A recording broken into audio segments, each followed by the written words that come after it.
You have entered the Liberty Zone, where life, liberty, faith, and justice are cornerstones to the pursuit of happiness. In the Liberty Zone, we control our destiny. We control our bodies. We speak our minds. And facts and truth are absolute. Faith is real. In the Liberty Zone, we are free. Please enjoy and share your insight, your wisdom, anything you have gleaned from the Liberty Zone. Liberty Zone, Season 1, Episode 1, Mitzi Ballard, Vigilante, Heroine, and Superhero. The scene, a hospital with a thin, moderately athletic woman in her early 30s with long blonde hair. She sits, teary-eyed, bedside to a tween-aged boy. The woman, the boy's mother, she cries beside her son in the morose hospital. The boy's mother, she was helpless. She felt hopeless. She was unable to offer aid or anything at all to her son, who laid comatose before her in the hospital bed, where she had sat by him and watched all night, every night, for the last week, ever since her son was admitted for severe injuries and head trauma. Alas, the boy's mother was indeed helpless to help her son. She could only despair and pray. The woman, Mitzi, had found her only solace was hoping and praying that there was a God and that God would help her and her son. Let's turn to how the young boy was so grievously injured. Being a new student, a mid-semester transfer student from a New York private school into a much harder core public school in Los Angeles, California, the poor lad found himself the target of jeering and abuse at school. The new student was an outcast. No one wanted to play with him or even talk to him. He felt alone. He had no friends. He had no allies. Daily abuse and mockery, even petty theft by his fellow students, his peers. They left the tween boy stricken with fear and despair, but he could function despite his anxiety and his worry. Eventually, though, the boy lashed out and he yelled at his aggressors. He dared to talk back and oppose his bullies. In response, they declared him a white racist and they beat him. All of them, they beat him.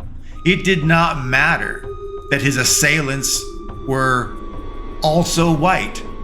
Indeed, racism wrongly seemed to justify their assault, regardless.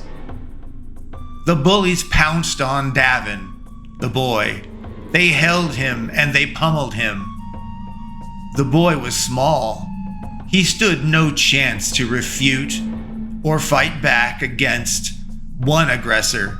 He certainly had no chance to overcome a group, a gang of violent assailants. One assailant against the boy was especially violent. The apparent leader, the agitator of the mob of kids. He seemed to be on a mission to assault and gravely injure the young boy, Davin. As could be foreseen, The tween boy did not fare well. The group of bullies, they threw the boy down onto the ground, and they continued to beat him. And in their frenzied, violent zeal, the most aggressive assailant, the leader, he lifted the boy up and then in blind rage smashed him back down onto the ground, head first. Perhaps unintended, perhaps intended. Only God will ever truly know. What happened, however, was most unfortunate. The poor boy's head, it struck the concrete and it cracked. The tween boy was left dazed, falling in and out of consciousness with head injuries and a cracked skull. And so, here we are, the tween boy in a coma, being treated in an LA hospital intensive care unit in its ICU. He is literally fighting for his life. This may seem tragedy enough for one family to bear, and yet there was more. Let's flash further back. As said earlier, Mitzi and her husband Jeremy and her son Davin, they all lived in New York before they recently moved to Los Angeles in Southern California. Well, before Mitzi and her family had ever conceived of leaving New York, the tween's mother, Mitzi Ballard, she worked for the New York Times newspaper as a journalist there in New York at a satellite branch in the Bronx. Mitzi was a reporter. Opportunity struck, however, for Mitzi, and she got a new job at Disney's Buena Vista Entertainment, where she would be a senior producer for Disney's home video and streaming. Mitzi felt so lucky. A very close friend of hers had found the job for her, and Mitzi easily aced the interview. Disney offered a relocation package, a signing bonus, and stock options. And on top of all of that, they offered a generous salary, planned additional stock grants, and scheduled regular bonus payouts. Mitzi had a sweet gig of a job at a mega company at Disney. But like all good things, there was a catch to that sweet gig of a job. Disney Buena Vista Entertainment was located in Los Angeles, California. And so, Mitzi and her family, as the phrase goes, from the Beverly Hillbillies TV show, they loaded up the truck and they moved to Beverly Hills, that is, in California. You get the idea. Mitzi and clan all picked up their lives and moved to Los Angeles to support Mitzi's new job in big city LA, where TV and movies were made. And Mitzi would be a Hollywood producer, albeit for home video and streaming. But the bottom line, Mitzi Ballard, with her husband, Jeremy Ballard, and with her son, Davin Ballard, they all uprooted their lives to support Mitzi and her new job, and they all moved to Los Angeles in California. Well, let's look back even further to before Mitzi's big move, before Los Angeles, to even before Mitzi Ballard resigned her job at the New York Times, to see what precipitated Mitzi being open to, much less looking for, a new job. Mitzi had led a self-serving life while living in New York. Some might even say that Mitzi was a very self-absorbed, greedy, shallow person. But her attitude and lifestyle was paying off for Mitzi. She had numerous book deals, and she had speaking engagements, all with sweet signing and release bonuses, on top of generous royalties. However, Mitzi's opportunities, they all came at a cost of an occasional dark task or a dark requirement of her. Things like burying evidence or suppressing articles, or things like misrepresenting facts or the truth, or even calling the truth itself misinformation, or things like publishing political lies to suppress opposition or even help corrupt candidates. She did things like, well, you get the idea. Mitzi did a lot of bad things to make money. Mitzi Ballard abused her position as a journalist to help nefarious people do very bad things. And she did all those bad things just so that she could get lucrative book deals and profitable speaking engagements. In summary, Mitzi Ballard had a less than moral past. She compromised her integrity to make a lot of money. Well, on a fateful morning, on an excursion from work at the New York Times satellite office in the Bronx of New York, Mitzi had gone out to get coffee and run some small errands. She was shopping in a Walgreens when a throng of hoodlums drove up onto the sidewalk. They bashed open the doors and they dashed inside. They ransacked and they destroyed things. They stole all that they could carry. They mugged anyone inside, clerks and patrons alike. Mitzi was one of those patrons that was being mugged. In the smash and grab event at Walgreens, Mitzi was thrown to the floor by a gangster assailant, and he was pulling her purse to take it, to steal it from her. Mitzi was hopeless and powerless to defend herself against the armed hoodlum, but out of nowhere appeared a thin, athletic, long-haired, strawberry blonde woman in white latex leggings and shirt. The woman leapt into action to Mitzi's defense. She had an expanded bow staff as though she had planned for conflict, and she struck that thug, that hoodlum, on the head, apparently killing him. More gangsters surrounded the woman, and they surrounded Mitzi. But the white latex wearing woman with a bow staff, well, she just struck the other hoodlum in the head, felling him as well, presumably killing him too. The remaining gangsters, they fled. Mitzi was saved by the deadly woman in white latex.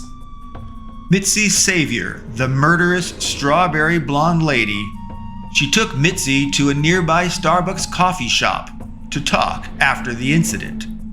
Mitzi's rescuer declared that she was on a mission for God, and therefore she was justified in her actions. And furthermore, there should be no police involvement. After all, the thugs were dead. The crazy lady directed Mitzi to cease investigating her current assignment, to stop investigating the mafia, the mob. The deadly woman in latex asserted that, though complicated, she was on a mission for God, and her mission required that Mitzi stop investigating and reporting on the mafia. Mitzi felt it was absurd. Some lady appears out of nowhere and rescues her from a smash and grab mugging. And she murdered 2 people in doing so. Yet she walked away demanding that the police should not be called or involved. And now the lethal woman has demanded that Mitzi stop doing her job. It was absurd.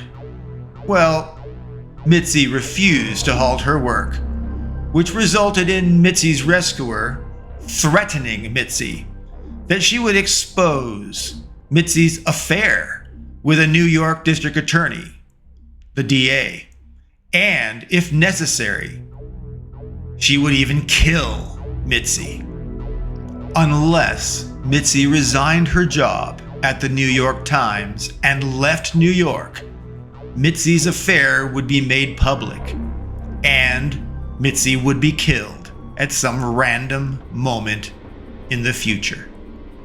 Mitzi had seen swift and callous murder by this very deadly woman in front of her. Seemingly with no alternative, Mitzi agreed that she would resign her job and leave New York.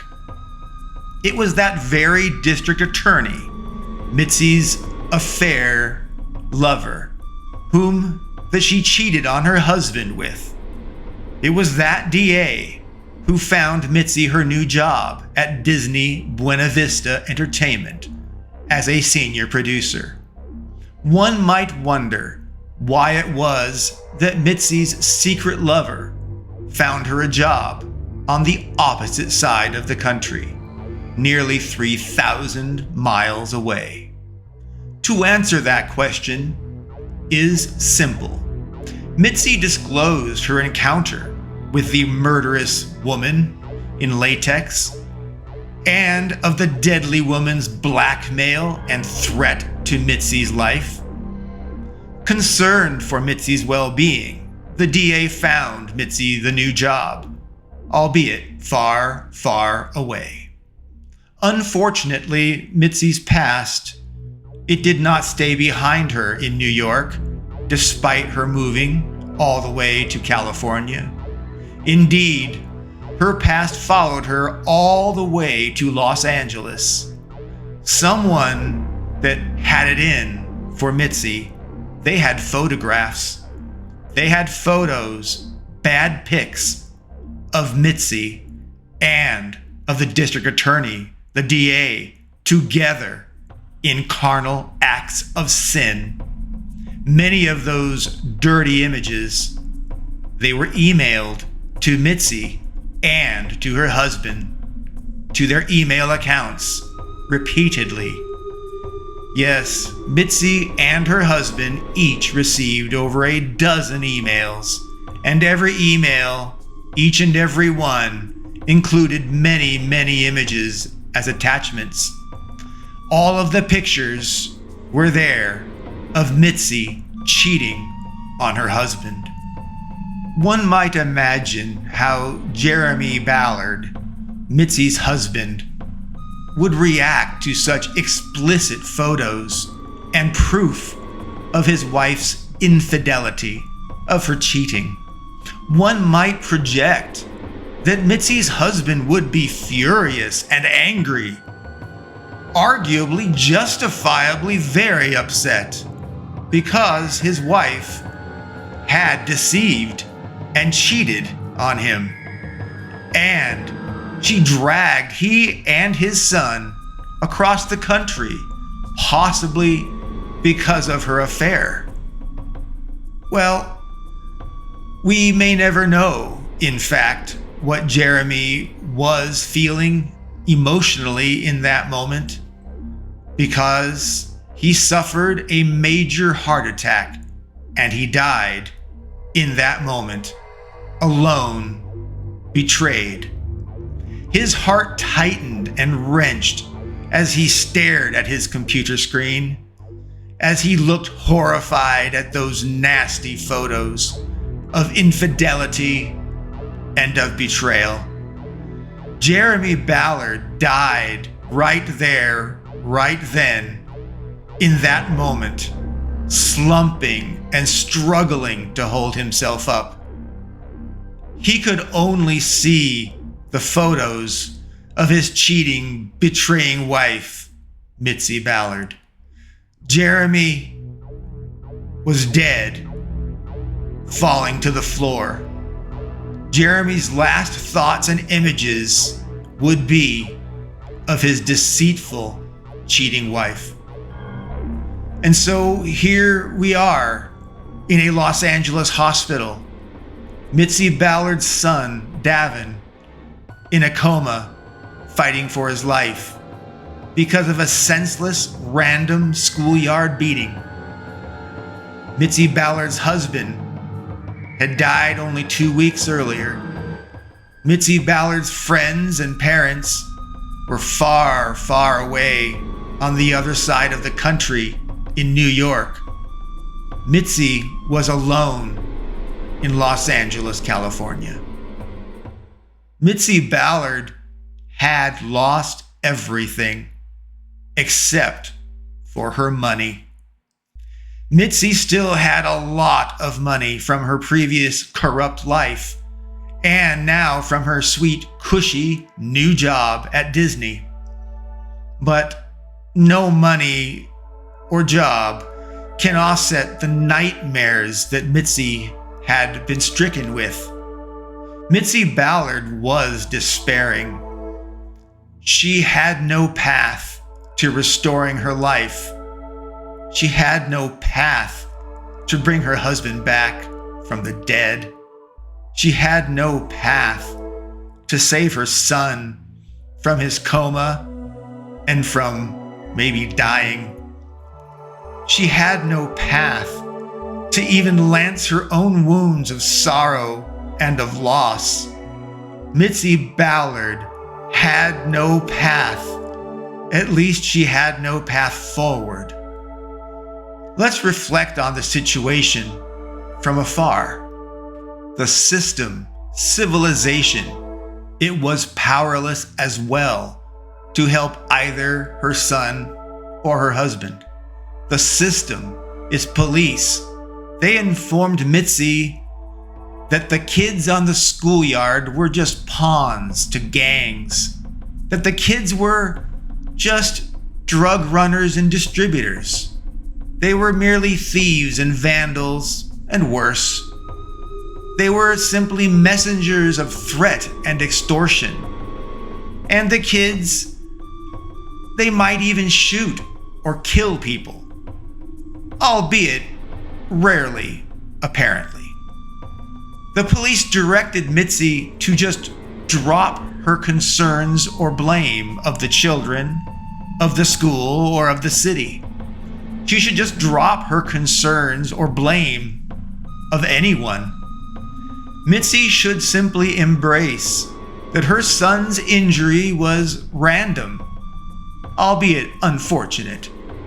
But nothing could be done, nothing can be done. And so Mitzi should drop it and move on.